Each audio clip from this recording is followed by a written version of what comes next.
সকল কর্মস্থান থেকেই ছুটি পাওয়া যায়, শুধু সংসার নামক এই কর্মস্থান থেকে ছুটি পাওয়াটা অনেক মুশকিল। সবাইকে ভালো রাখতে রাখতে নিজের ভালো থাকাটা যেন আর হয়ে ওঠে না। সবার আবদার পূরণ করতে করতে নিজের আবদারগুলো যে কখন অন্ধকারে আচ্ছন্ন হয়ে থাকে সেটা বোঝা মুশকিল।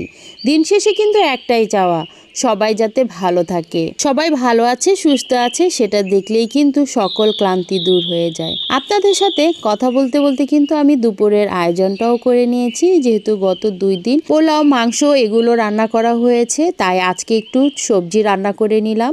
তো এখানে 2 ধরনের সবজি আমি রান্না করেছি। চলুন দেখি দুপুরের কি আয়োজনটা করেছি। এখানে লাউ, টাকি মাছ, ধনিয়া পাতা দিয়ে রান্না করা হয়েছে। দেখতে অসম্ভব সুন্দর হয়েছে, খেতেও মাশাআল্লাহ ভালোই ছিল। তো এটা ছিল পুঁইশাক মুখি দিয়ে চিংড়ি মাছ, একটু বড় চিংড়ি মাছ দিয়ে রান্না করেছি। আর ছিল মুরগির মাংস ভুনা বাচ্চাদের জন্য। আর এইখানে কিন্তু সাদা ভাত। এই ছিল আজকে দুপুরের আয়োজন।